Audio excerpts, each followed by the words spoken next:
ये स्कूल बहुत पुराना स्कूल, जैसा आपको मालूम है 136वां आज फाउंडर्स डे है। मुरादाबाद डिवीज़न और उत्तर रेलवे ये दोनों हमेशा अपने आप को गौरवान्वित महसूस करते हैं कि भारतीय रेल ने इस मंडल और इस रेलवे को इस स्कूल को संभालने का, इसको सुधारने का, इसको लगातार चलाते रहने का मौका दिया है। और हम लोग एज रेलवे और मंडल दोनों तरीके से हमेशा स्कूल के सपोर्ट में और इसको निरंतर अच्छा करने के लिए कोशिश करते रहते हैं। इस साल हम लोगों को एक अप्रत्याशित सफलता ये मिली है कि इस साल के बजट में 75 करोड़ रुपए का एक अम्ब्रेला प्रोविज़न रखा गया है। और वो यह इसलिए रखा गया है कि इस प्रोविज़न के तहत जो ओक ग्रोव स्कूल है वो जब भी चाहे तो और जिस भी प्रकार का काम यहाँ के ऑफिसर्स, यहाँ के जो प्रिंसिपल है, एडमिनिस्ट्रेशन और हमारे मुरादाबाद मंडल लोग जैसा चाहें उस हिसाब से अपने काम स्वीकृत करा सकते हैं, जिसकी डिटेलिंग हमको खुद करने में सक्षम होगी। रेलवे बोर्ड ने सिर्फ कहा है कि स्कूल के इम्प्रूवमेंट के लिए आपको जो भी काम कराना है आप कराइए इतने का। और ये आज तक इतना बड़ा इन्वेस्टमेंट कभी मेरे ख्याल में एक साथ स्कूल में आया नहीं होगा। और हम लोग को खुद ये उम्मीद आज से 1 साल पर पहले नहीं थी हम लोग ऐसा कोई इन्वेस्टमेंट यहाँ ला पाएंगे। सर, ये तो रही स्कूल की बात। अगर रेल की बात करी जाए तो मसूरी पर्यटन नगरी है। यहाँ पर एक रेलवे आउट एजेंसी हुआ करती थी। जी हाँ। तो किसी कारणवश पता नहीं रेलवे ने उसको बंद कर दिया, क्या हुआ? पर्यटकों की सुविधा अनुसार उसको दोबारा खोलने का कोई विचार है? क्योंकि यहाँ बहुत समस्याएं लोगों को हो रही हैं उसके बंद होने से। जी हाँ, ये समस्या हमारे सामने आई थी। IRCTC द्वारा प्राधिकृत किए हुए उस समय जैसा हमने चेक किया था, कुल 11 टिकट बुकिंग एजेंट मसूरी शहर में उपलब्ध हैं। इन 11 में से सभी से हमारे लोगों ने बात की थी और उसमें उस समय जो जानकारी मिली थी, क्योंकि उनके नंबर और मोबाइल नंबर और पते वो सब IRCTC के पास उपलब्ध हैं, उन नंबरों पर चेक करने पर उनमें से 6 लोगों ने कहा कि हम अभी भी टिकट बना रहे हैं और बनाते रहते हैं। और 6 लोग ऐसे थे उन्होंने कहा कि नहीं साहब मेरी दुकान बंद हो गई, हम अब काम ये नहीं कर रहे, हालांकि लिस्ट में हमारा रजिस्ट्रेशन है। लेकिन 6 लोग इस मसूरी शहर में टिकट बना रहे हैं, ये एक। दूसरा, पैसेंजर रिजर्वेशन सिस्टम का एक काउंटर नवासना में मसूरी में उपलब्ध है, जहां भी आवश्यकता पड़ने पे कोई जा सकते हैं। और जो पैटर्नाइजेशन था रिजर्वेशन का, वो पैटर्नाइजेशन ऐसा नहीं था जो जस्टिफाई करे कि हम लोग उसमें स्टाफ लगातार डिप्यूट कर सकें।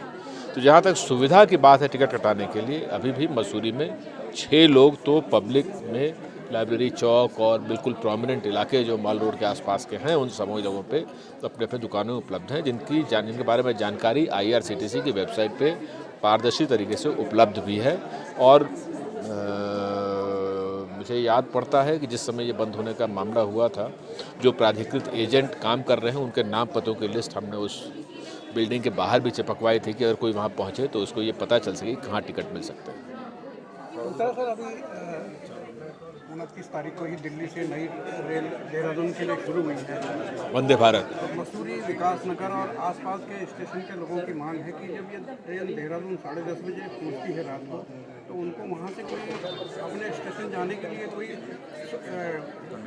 कन्वीनियंस की सुविधा नहीं है, तो इसका टाइम चेंज नहीं, अपने स्टेशन में तो कहाँ से? मतलब जैसे देहरादून से मसूरी आते हैं तो वहाँ से कोई रात को बस सर्विस नहीं है, विकास नगर के लिए कोई बस सर्विस नहीं है रात को। तो बस सेवा तो देखिए ऐसा, बस सेवा या तो निजी बस चालकों द्वारा प्रदान की जाती है या जो राज्य सरकार की बस सर्विस है उससे प्रदान की जाती है। वंदे भारत की टाइमिंग को लेकर लोगों में इशू है। जो वंदे भारत ट्रेन देहरादून पहुँचती है उसके बाद लोगों को कन्वेंस नहीं मिल पाता। लोगों की मांग थी कि क्यों ना उसको समय चेंज किया जाए।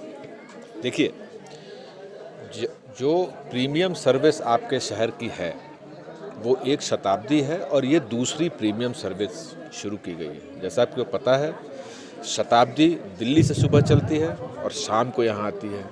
तो दिल्ली से आने वालों के लिए सुबह में एक प्रीमियम सर्विस है, लेकिन जो देहरादून से जाने चाहते हैं उनके लिए प्रीमियम सर्विस सुबह में नहीं थी।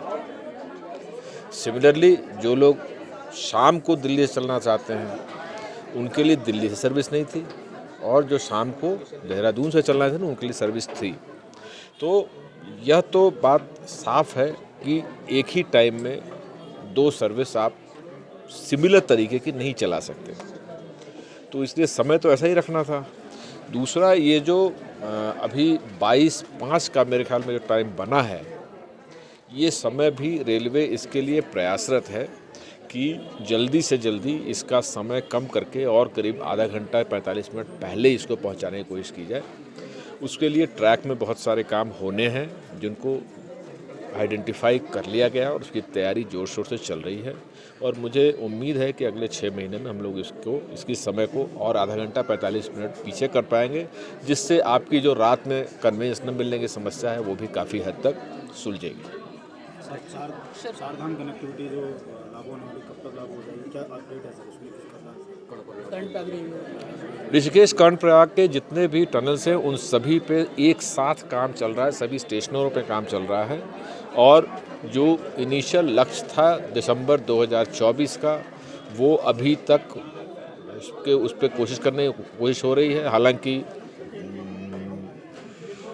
थोड़ा सा उसमें अभी सोच विचार हो रहा है, चीज़ों को रिव्यू किया जा रहा है, क्योंकि चैलेंजेस इस पूरे क्षेत्र में बहुत सारे हैं, और जैसा कि आपने देखा जल्दी काम का नतीजा जोशीमठ में दिखा है हम लोगों को, तो इसलिए काफ़ी चैलेंजेस हैं। दिसंबर 2024 के टारगेट को अचीव करने के लिए पूरी कोशिश जारी है और जारी रहेगी, और काम सभी जगह पूरी स्पीड के साथ चल रहा है। एक क्वेश्चन हो रहा है, अभी जो देहरादून से टेन डाउन चलती थी उसको ऋषिकेश कर दिया गया है, तो क्या ये ऋषिकेश से ही संचालित होगी या इन फ्यूचर देहरादून से इसका संचालन होगा? दून एक्सप्रेस को ऋषिकेश जो संचालित कर दिया गया, उसको यहाँ वापस लाने का कोई प्रस्ताव अभी विचाराधीन नहीं है।